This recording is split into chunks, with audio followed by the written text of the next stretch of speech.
La République islamique a toujours agi en termes de ce que l'on peut appeler en persan le maslahat, c'est-à-dire la raison d'État, c'est-à-dire en quelque sorte la survie. Et on voit bien que cette République est prête maintenant à brader le pétrole, les mines et promettre monts et merveilles pour empêcher une intervention qui est aussi hypothétique puisque finalement elle n'est pas désirée vraiment par le président Trump. Nous avons le plaisir d'être en ligne avec Firouzeh Narvandi. J'espère que je prononce bien votre nom. Tout à fait, ça, tout à fait. Merci beaucoup d'être avec nous ce matin. Vous êtes professeur émérite d'origine iranienne à l'Université libre de Bruxelles et spécialiste des pays musulmans non arabes. Alors, bien entendu, on se fait du souci pour le peuple iranien aujourd'hui et en Israël. Et on attend, bien entendu, une opération militaire américaine contre le régime iranien. Mais on constate, et dites-moi les informations, si les informations concorde, on constate qu'il y a peut-être une reprise de la protestation du côté des étudiants sur les campus, les campus iraniens, c'est cela ? Oui, tout à fait. Tout d'abord, il faut dire que les contestations n'ont jamais vraiment arrêté. Évidemment, ils n'avaient pas la même ampleur que fin décembre, début janvier, mais comme vous le savez, il y a eu une telle répression que la population s'est un peu protégée. Mais depuis le 40e jour de la mort de leurs proches que l'on commémore dans l'islam chiite en particulier, les manifestations ont repris et puis particulièrement depuis l'ouverture des universités qui a eu lieu il y a quelques jours, on a pu constater que les étudiants là sont vent debout contre le régime et réclament un changement de régime. Donc effectivement, tout cela a repris et on est très inquiet puisque la répression, elle aussi, qui n'a pas cessé, va reprendre de plus belle. Il y a eu des affrontements dans certains campus déjà avec les miliciens, les Bassidj ? Oui, tout à fait, autant que je sache. Alors, je voudrais avoir votre appréciation sur les informations qui viennent des États-Unis, parce que nous, on n'a pas oublié, et on s'étonne toujours pour beaucoup d'Israéliens de voir Donald Trump lancer des slogans presque. Hein. On n'a pas oublié l'aide américaine est en route d'il y a 40 jours. Et là, le président américain, via un de ses conseillers, fait dire qu'il est surpris de voir que les Iraniens ne sont pas dissuadés par l'armada qu'il a déployée au Moyen-Orient. Qu'est-ce que vous pensez de l'attitude de Donald Trump actuellement ? Personnellement, je pense que le président Trump ne sait pas vraiment ce qu'il veut faire et que donc il s'est mis dans une situation compliquée par rapport à la République islamique, effectivement en annonçant qu'il allait venir aider la population et puis il a envoyé toute cette armada et donc en fait il voudrait arriver, c'est mon opinion bien évidemment, mais elle est partagée par pas mal d'autres personnes, il voudrait arriver à un deal, il n'a pas envie d'intervenir militairement.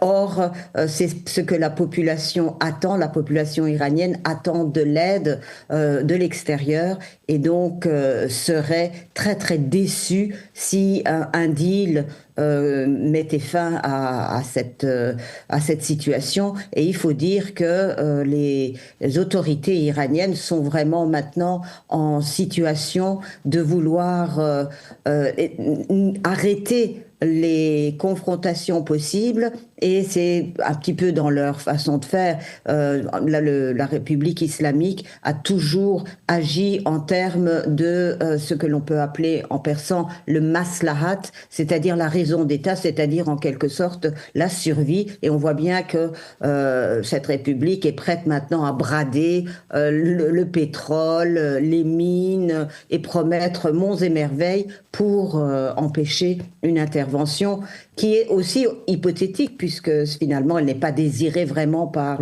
le président Trump. Oui, alors ça veut dire que vous pensez que le régime iranien actuellement c'est pas un régime, on va dire, qui est illuminé par une promesse prophétique de voir, je sais pas, la délivrance messianique arriver au bout d'un conflit. Là, il est plutôt dans un pragmatisme.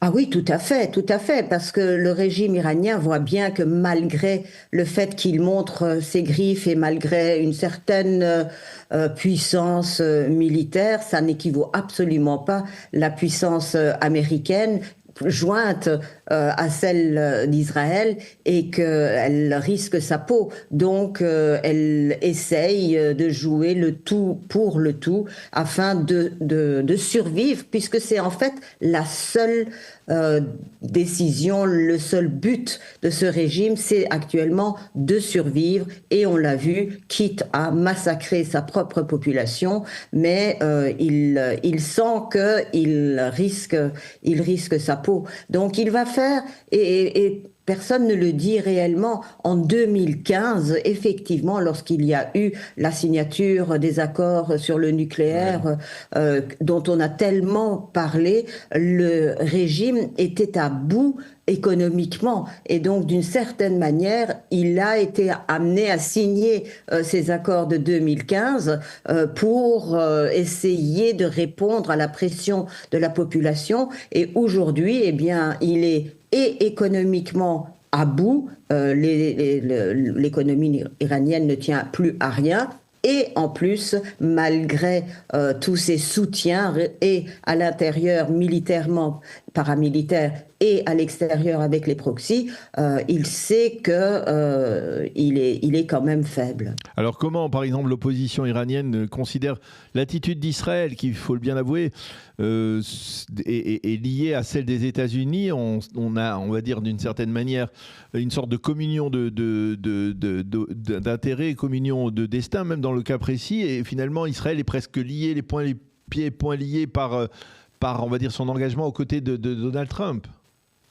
Oui, tout à fait, puisque Israël attend de voir ce que font les États-Unis et donc intervenir tout seul, ce serait très très compliqué. Mais je pense qu'il y a quand même une différence importante entre Israël et les États-Unis, c'est que Israël craint pour également pas sa survie, mais en tout cas sa sécurité. Ouais. Or, c'est pas le cas vraiment de Donald Trump qui préférerait faire un deal plutôt qu'autre chose. On a aussi entendu, je ne sais pas si il s'agit de rumeurs ou de vérité, que les Iraniens ont même proposé de garder leurs missiles balistiques, mais de promettre de ne pas viser Israël. On est dans une situation qui est difficilement lisible, je dois avouer. Comment vous expliquez la position des pays arabes du Golfe Persique en particulier, qui semble, la logique aurait voulu qu'il soit favorable à la chute du régime, et là on a l'impression que ce sont eux qui freinent les États-Unis? Eh bien, parce que je pense que les voisins, qui sont justement voisins, craignent des réactions incontrôlées du régime iranien, qui, s'il est mené à bout, peut bombarder, peut viser ces pays, et donc ils craignent pour leur sécurité. Donc, en fait, aujourd'hui, toute la région est en attente, craignant pour un embrasement de la situation et de la région, du Golfe Persique, etc. Selon la presse israélienne, les régimes du Golfe Persique, l'Arabie Saoudite, le Qatar, d'autres pays, en tout cas les pays voisins de l'Iran, eh bien, craignent qu'il y ait une sorte de chaos après la chute du régime iranien, qu'il y ait une sorte de chaos interne en Iran, qu'il y ait une sorte de guerre civile. Est-ce que c'est quelque chose qui est envisageable ?